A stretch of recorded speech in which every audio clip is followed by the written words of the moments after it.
Here in Mill Road Cemetery, Cambridge, lies the body of Emma Rolfe in a shared family grave.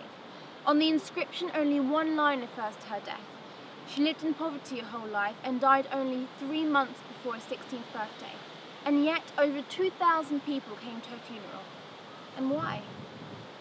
Good ship sail on the alley-alley-o, the alley-alley-o, the alley-alley-o. Good ship sail on the alley-alley-o, on the last day of September. Good ship sail on the alley-alley-o, the alley-alley-o, the alley-alley-o. Good ship sail on the alley-alley-o, on the last day of September. Good ship sail on the alley-alley-o, the alley-alley-o, the alley-alley-o. Good ship sail on the alley-alley-o, on the last day of September. Remember when you were chasing Barry at Bates Bartlock? Yeah, and then I threw his cap in the river. And then you fell in trying to reach it. Oh, that was the merriest summer ever. Why can't things be like they was? Nothing's like it was. Come home, Emma. You know I can't. But everyone's missing you. Did my old man put you up to this? No, he's just worried about you. Worried that I'm not his skivvy anymore? Hannah, those days are gone.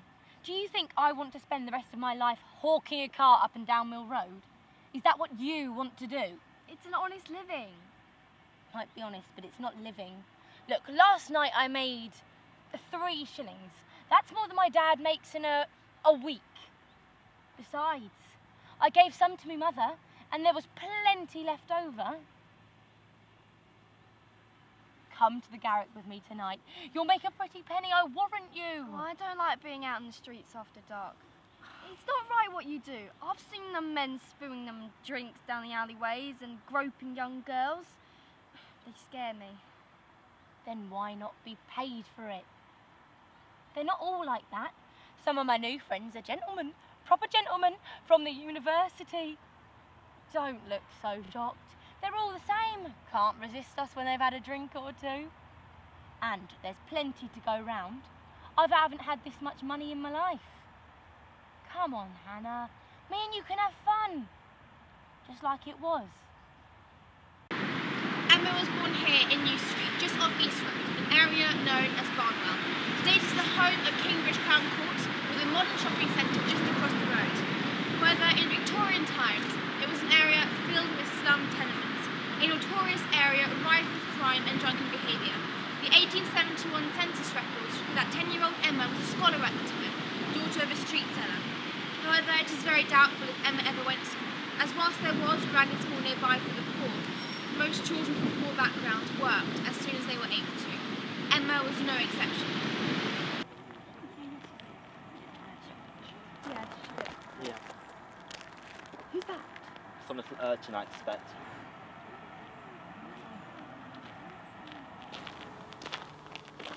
Hello. What's the matter? Don't worry, it's all right. Has someone hurt you? Yes, some big boys and girls. They took my panties and they stole my shoes. They said they would throw me in the river if I didn't give them. Oh, that's dreadful. You poor little thing. My mother gave me 3 pennies to buy bread for my little ones, and now we shall surely starve. Well, it's all right. Don't worry, you're safe with us. We'll take you home. No, you don't understand.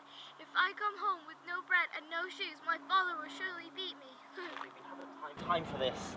We should be late for the concert. Please don't tell my father. Please. We can't leave the poor little mite like this on her own. Child, what's your name? Maisie. Albert, find her 6pence. This is not our business. It's in our Christian duty to help. Here. No, good sir. I cannot take your 6 pence, for I am a wicked child, and will surely be punished, for it is all my fault. Hush, child. Now, Lizzie, take this 6pence and go to the towns. You're the kindest people on earth, for you have surely saved my life. Poor little thing. I told you before, Ivy. You're too soft with these people. They need to stand on their own 2 feet and not rely on us to sort out their problems.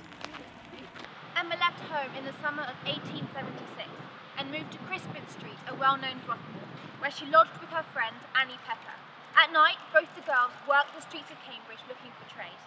They were known to frequent the Garrick Inn, which is situated just across the road at the junction between Jesus Lane and King Street. And here, at a place still called the Four Lamps, they met their customers. These men came from all walks of life, from the labouring poor to university gentlemen. However, prostitutes were forbidden to work and ply their trade at the more respectable areas of Cambridge, or face arrest. This is why many brothels existed down streets and alleyways off Newmarket Road. We know from records that Barnwell was very well known for its prostitution, which is why when girls like Emma left home, there was no way back. It really isn't too bad. I don't understand. But think of the money. It's not right.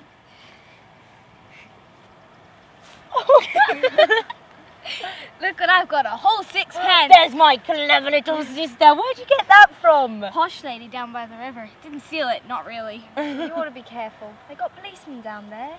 Ah, but I live by my wits. You should have seen her. She was, oh, I have been stolen from. My father will beat me. We have no bread. We will surely starve. Then this posh lady goes, you poor little mite, how dreadful is Barnwell? It's our Christian duty to help her. One day I'll be a lady like her. Molly's learning me my letters at racket school, ain't you, Molly? Yes, one day I shall be a teacher. Miss Gordon says I'm the best class monitor ever. Well, I should be a famous dressmaker like my cousin Sarah. I make lovely gowns for the ladies of London. Well, it seems we all find ourselves a decent trade in the end. I'm going to go have some soup and bread with Annie. Come down to Garrick tonight, remember what I said. I'm coming with you. Come on then. And I shall have roast beef and strawberry wine. Very funny. Anna! We've got to come home now, Dad said.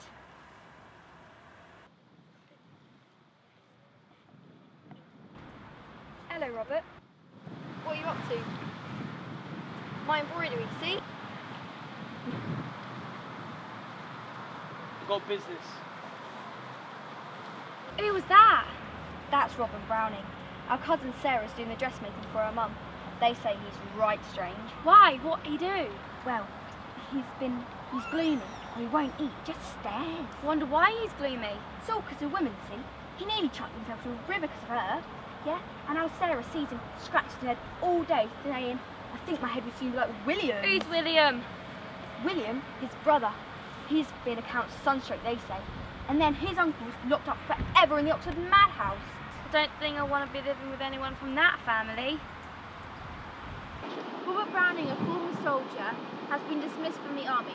He worked here at Covent Garden as a tailor for Mr. Scriven. He was seen on Midsummer Common on the evening of the 24th of August before returning home for his dinner. Then later on returned to the Common at around 8:30 p.m, where he was seen talking to Emma by the Four Lamps. They were then later on joined by Annie Pepper. I've known Emma for 3 years, and since she's been living in Crispin Street, she used to go out upon the town, and I used to go with her. We were at the Garrick for a pint of ale. We were with each other, but then we left half an hour later. I saw her talking to a man by the fountain in the Common. She asked him to stand her a pint of beer, but he said no. Emma then kicked me on the foot. I knew what she meant. So I asked him, but he said no. He didn't want 2 women. Emma was quite enough for him. And so they left. They went under the railings towards the Fort St. George. And Emma said to me, she said, Annie, I shan't be gone long.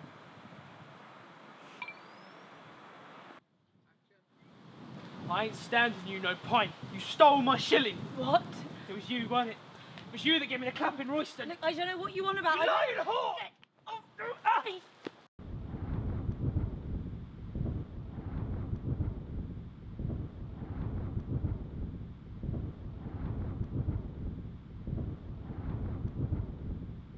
You're gonna pay for what you've done to me.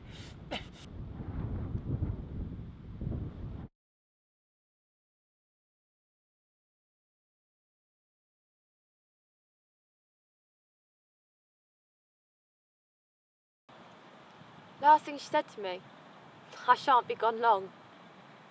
And then I saw her. I saw her on the Common, just laying there, as if she was asleep it was. Then I got close.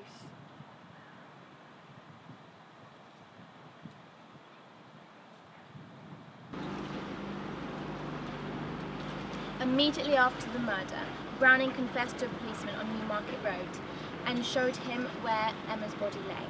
They then spoke to several witnesses, one saying that she lay on her left side with her throat slit under her chin, almost severing her head and her body apart.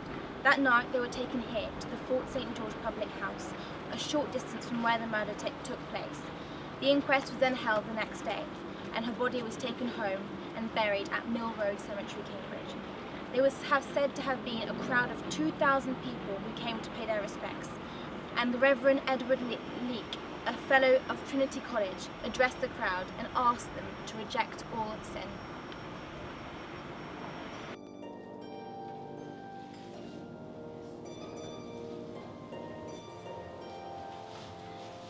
Emma.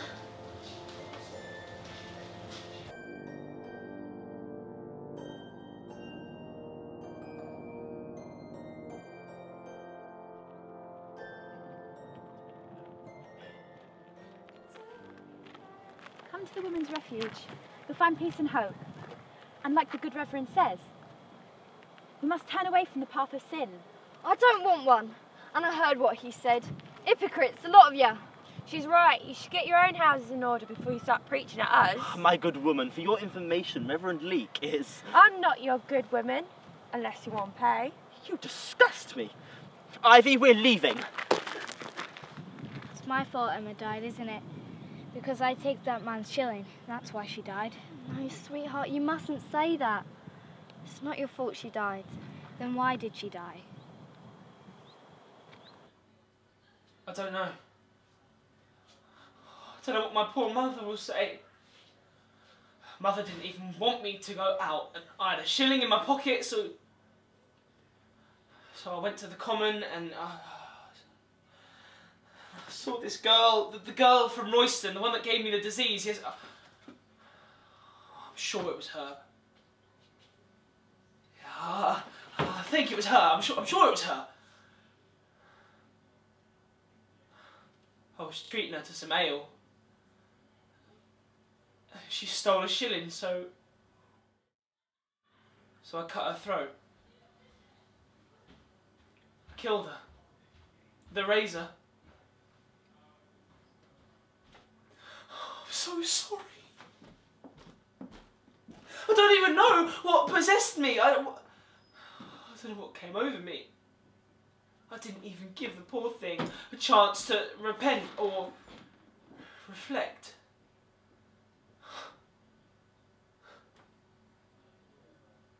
After his arrest, Browning was sent to trial at Norwich Crown Court, where he admitted he was guilty. However, no clear motive emerged and no money was found on Emma's body. There also was no evidence that Emma ever met Browning in Royston, or that she infected him with the disease, which he claims. Although a doctor has confirmed that he was suffering from a sexually transmitted disease at the time of the murder, his lawyer argued that Browning's mind was deranged, citing the examples of strange behaviours. The jury, however, still found him guilty, and the judge stated that Browning was not insane, and he knew fully well what he was doing when he was seeking out his victim and murdering her. He knew what he was doing, and he knew that it was wrong. The last person Emma saw on this earth was the person who took her life away. She died only a few hundred yards from where she was born, and lived the whole of her short life in Barnwell. But the fact that over 2,000 people came to her funeral shows the impact her death had on the community, and the fact her memory will not be forgotten. Rest in peace, Emma.